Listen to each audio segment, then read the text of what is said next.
Bonjour à toutes et à toutes, c'est Ostpolitique. Vous me connaissez peut-être déjà parce que je fais les portraits avec Maudit et je suis aussi sur Twitch. Bienvenue sur Blast pour ce nouveau format, le courrier diplomatique du dessous des mondes. Oui, c'est le vrai titre et oui, je sais, c'est très rigolo, merci. Vous en aviez marre de déprimer sur l'actualité française tous les jours. On peut tout de même se réjouir d'une avancée idéologique, d'une victoire même idéologique du Rassemblement national. Eh bien, je vous propose maintenant de déprimer toutes les 2 semaines sur l'actualité internationale. Parce qu'il se passe aussi des choses injustes et révoltantes dans le reste du monde, il n'y a pas que l'abject Darmanin dans la vie. On répond pas à la souffrance en envoyant des CRS. Alors l'émission c'est une revue de presse, l'objectif c'est vraiment d'entrer dans les détails de l'actualité internationale, avec des articles francophones mais aussi anglophones, des émissions de télévision, des vidéos YouTube. Je vais essayer de mettre en avant le travail des journalistes en parlant d'actualités qui font pas forcément les gros titres. Bienvenue dans l'épisode 1 de CDDM, oui on va dire CDDM, ça va plus vite, c'est parti.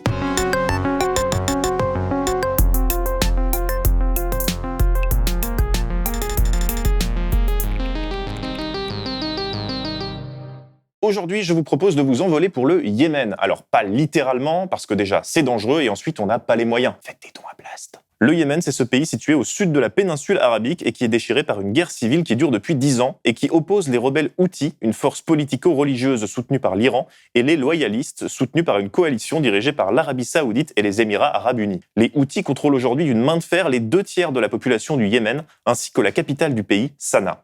Alors aujourd'hui, le conflit s'est un peu calmé. L'Arabie Saoudite et sa coalition, ils ont arrêté de bombarder les Houthis. Un accord pour un cessez-le-feu et l'ouverture d'un processus de paix a même été signé le 23 décembre dernier. Mais voilà, depuis le retour du conflit israélo-palestinien sur la scène internationale le 7 octobre dernier, les événements ont pris une tournure inattendue. En effet, les Houthis soutiennent le Hamas. Alors attention, ils soutiennent pas le Hamas comme la France insoumise. Eux, si Pascal Praud leur demande « Est-ce que vous soutenez le Hamas ?», ils répondent « Oui ». Et c'est notamment ce soutien au Hamas qui les a conduits ces derniers mois à tirer des missiles sur Israël. Et regardez la carte. Du sud du Yémen jusqu'au sud d'Israël, ça fait quand même une bonne distance. Pourtant, selon un article du Times of Israel, les forces armées de l'État hébreu ont indiqué le 27 octobre dernier avoir intercepté un drone volant vers le sud du pays au-dessus de la mer Rouge.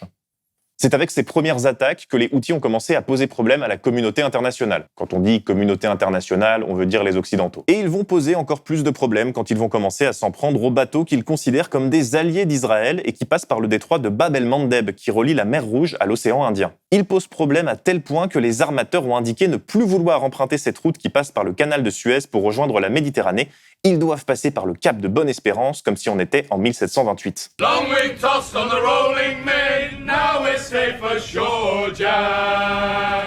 Il faut dire qu'ils ont des raisons d'être inquiets, les armateurs. En novembre dernier, les Houthis ont détourné un bateau, le Galaxy Leader, et ils l'ont utilisé pour tourner des vidéos de propagande. This is video showing a helicopter belonging to Houthi rebels approaching a cargo ship in the Red Sea, Yemeni and Palestinian flags front and center. After the aircraft lands on top of the massive vessel, gunmen dressed in black with beige flak jackets fan out and find cover as the helicopter takes off. It may look like a high-speed training exercise, but when the gunmen enter the ship's bridge, it becomes all too real as terrified crew members quickly surrender. Later, inside the ship, a gunman waving a pistol yells Allahu Akbar, death to the Jews, death to Israel. Les incidents en mer Rouge se sont multipliés à partir de la mi-novembre 2023. Regardez cette carte postée par l'expert en géostratégie Damien Simon sur Twitter. On y voit le nombre d'attaques qui seraient liées aux Houthis ou à leurs alliés iraniens sur la région de la mer Rouge jusqu'au 16 janvier dernier. La stratégie des Houthis, elle est efficace, parce que les Occidentaux, ils vont très vite réagir. Les Américains, ils vont intercepter des drones, et puis la France aussi va s'y mettre. Le 10 décembre dernier, l'armée française a publié un communiqué dans lequel elle explique qu'une frégate a détruit 2 drones qui se dirigeaient droit sur elle en provenance des côtes du Yémen. 2 autres attaques Houthis ont été parées par la France depuis le 8 décembre dernier, et le 28 janvier, une frégate française a porté assistance à un pétrolier attaqué par les rebelles. Et oui, ces attaques, elles font réagir les Occidentaux, parce que ça met en danger quelque chose de bien plus important que la démocratie ou la sécurité des populations civiles. Non, ces attaques, elles mettent en danger le commerce international. On parle quand même d'une région dans laquelle transite 12% du trafic mondial, dont 75% des exportations européennes. Le site Orient 21 explique que cette crise induit des coûts supplémentaires de l'ordre de 3 milliards de dollars rien que pour l'économie israélienne. Et ça, c'en est trop pour les Américains qui ont annoncé le 18 décembre dernier la création d'une force internationale répondant au nom de Operation Prosperity Guardian. Oui, c'est le vrai nom de l'opération. Ah bah c'est les Américains, hein. Ils vont pas appeler ça Opération Humilité Maximale. La coalition rassemble une petite dizaine de pays comme la Grèce, le Canada, le Royaume-Uni ou les Seychelles. Et pas la France. La France a refusé de se placer sous commandement américain, mais elle intervient toujours dans la région avec sa frégate Languedoc. On l'appelle Languedoc parce qu'il y a beaucoup de monde qui vote RN à bord. D'ailleurs, il y a aussi la frégate Alsace sur place. Ça s'appelle comme ça pour la même raison.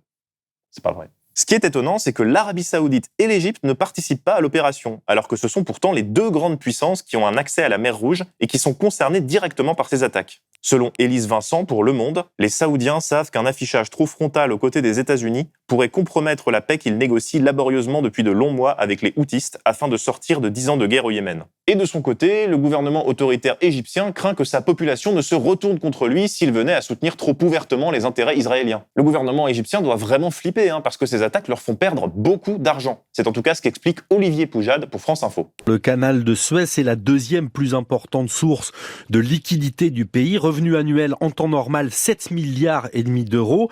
Vous faites le calcul, ce sont chaque mois 450 millions d'euros qui tombent directement dans les caisses de l'État grâce aux taxes de passage imposées aux compagnies de fret maritime.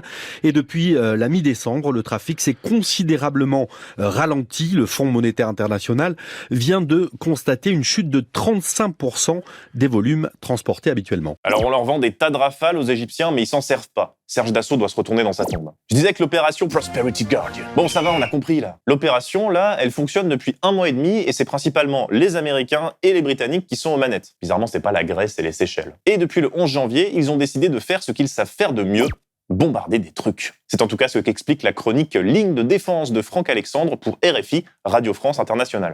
L'US CENTCOM, le centre de commandement américain au Moyen-Orient, précise que 100 munitions guidées ont été tirées contre 16 positions tenues par les rebelles Houthis le vendredi 12 janvier, tôt dans la nuit.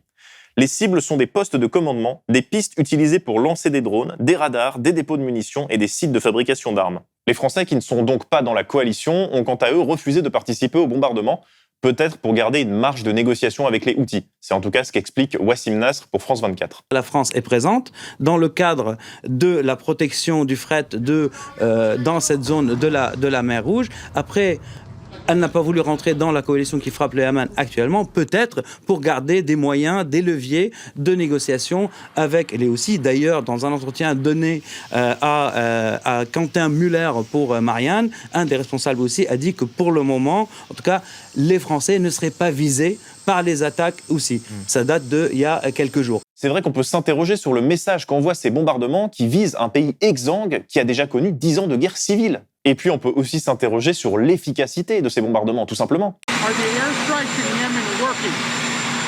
Well, when you say working, are they stopping the Houthis? No. Are they going to continue? Yes.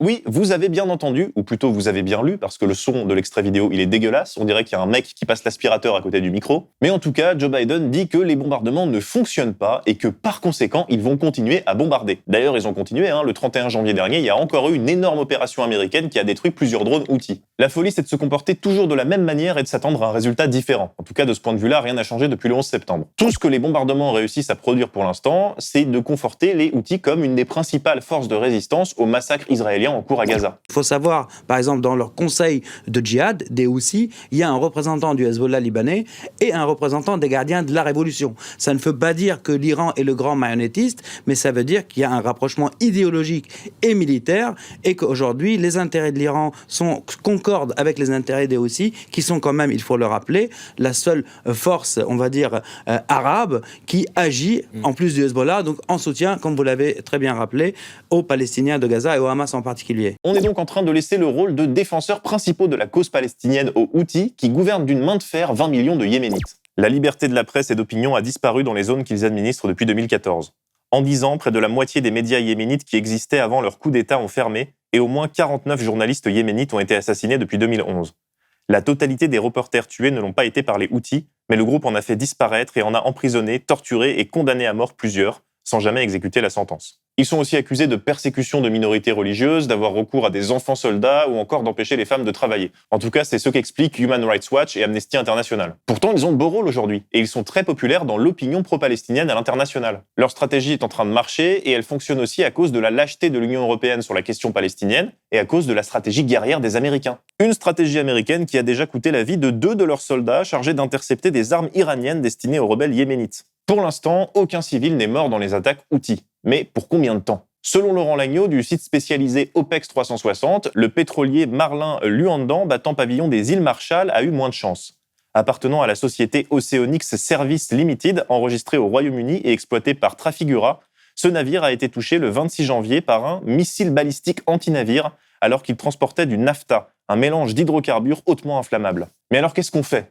On attend qu'il y ait une catastrophe ? Le meilleur moyen pour mettre fin aux attaques des Houthis et rétablir notre bien-aimé commerce international, ce serait peut-être de trouver une solution pour mettre fin à l'attaque israélienne sur la bande de Gaza, qui a déjà fait près de 27 000 morts au moment où je parle. Et ça, c'est pas moi qui le dis, ce sont les revendications des Houthis eux-mêmes. Ils ont déclaré le 4 décembre dernier à l'AFP que leurs attaques continueront jusqu'à ce que l'agression israélienne contre nos frères de la bande de Gaza cesse. Merci beaucoup d'avoir suivi ce premier numéro de CDDM, le courrier diplomatique du dessous des mondes. On se retrouve donc dans 2 semaines pour le prochain numéro. N'hésitez pas à commenter, à liker et à nous dire ce qui vous a plu dans l'émission, ce qui vous a moins plu, les pistes d'amélioration, à faire des dons en blast, etc. etc.